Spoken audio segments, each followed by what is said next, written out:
Salam alaikum wa rahmatullahi ta'ala wa barakatuh. Soyez tous nombreux le 18 février 2024 à Paris. J'invite tous les Algériens et Algériennes d'être tous ensemble et on sera tous ensemble ce jour-là parce que ça sera le jour du shahid, le jour du martyr.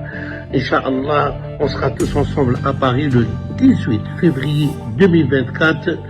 تحية الجزائر ولا يرحم الشهداء. ميرسي.